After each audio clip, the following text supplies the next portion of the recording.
सारांश में आपका हार्दिक स्वागत है।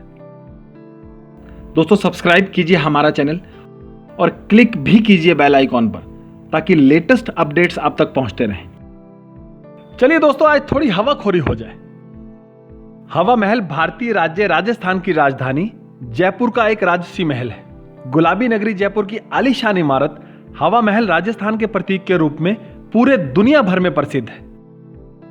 बाहर से देखने पर यह महल मधुमक्खी के छत्ते के समान दिखाई देता है। बुर्जनुमा संरचनाओं पर आधारित इस इमारत में लगभग 365 खिड़कियां और झरोके बने हुए हैं।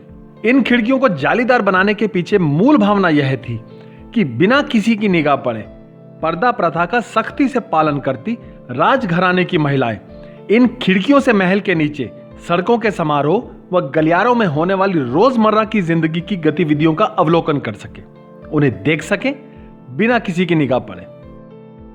दोस्तों, जाहिर सी बात है, इसी विशेषता के लिए इस इमारत को हवा महल का नाम दिया गया होगा। जयपुर के महाराजा सवाई प्रताप सिंह ने इसका निर्माण करवाया था 1799 में और इसे किसी राजमुकुट की तरह वास्तुकार लालचंद उस्ता ने डिजाइन किया था। चूने, लाल और गुलाबी बलुआ पत्थर से निर्मित यह महल जयपुर के व्यापारिक केंद्र के हृदय स्थल के मुख्य मार्ग में स्थित है। यह सिटी पैलेस का ही एक हिस्सा है और जनाना कक्ष या महिला कक्ष तक फैला हुआ है। हवा महल की खिड़कियों में रंगीन शीशों का अनोखा शिल्प है। जब सूर्य की रोशनी इन रंगीन शीशों से होकर हवा महल के कमरों में प्रवेश करती है तो पूरा कमरा इंद्रधनुषी आभा से भर जाता है।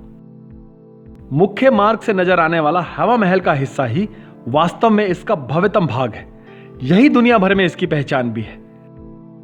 ज्यादातर पर्यटक हवा महल को यहीं से देख के चले जाते हैं। आप भी शायद गए होंगे तो बाहर से ही आपने हवा महल को देखा होगा, लेकिन अंदर से भी यह इमारत उतनी ही देखने लायक है। हवा महल के कुछ हिस्से में राजकीय संग्रहालय बनाया गया है। इसमें प्राचीन सांस्कृतिक विरासत से जुड़ी अनेक अनमोल धरोहर सुरक्षित है।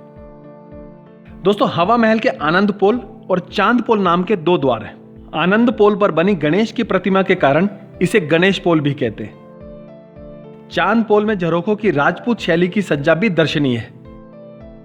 अंदर दो बड़े चौक हैं। एक चौक के बीच एक बड़ा सा कक्ष बना है।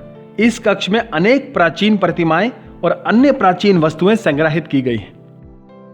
पास ही एक कमरे में चित्रकला और हस्तशिल्पों का संग्रह भी है। यह कक्ष मूलतः यहां की भोजशाला हुआ करती थी। दोस्तों, इमारत का पूर्वी भाग मुख्य भवन कहलाता है। इस 5 मंजिला भवन में शरद मंदिर, रतन मंदिर, विचित्र मंदिर, प्रकाश मंदिर और हवा मंदिर की स्थापत्य रचना बेहद अनूठी मानी जाती है। बताते हैं कि इसी हिस्से में बैठकर राजघराने की स्त्रियां हवा महल की खिड़कियों से उत्सवों की धूमधाम देखा करती थी। झरोखे व जालियां और सुंदरता बढ़ाते कलश व कंगूरे हवा महल के स्वरूप को अनोखी विशिष्टता प्रदान करते हैं।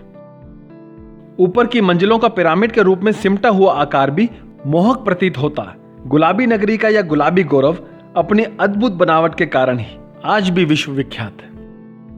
अगर आप हवा महल नहीं गए हैं तो मेरे कहने से या हमारे कहने से एक बार हवा महल जरूर देखकर आए।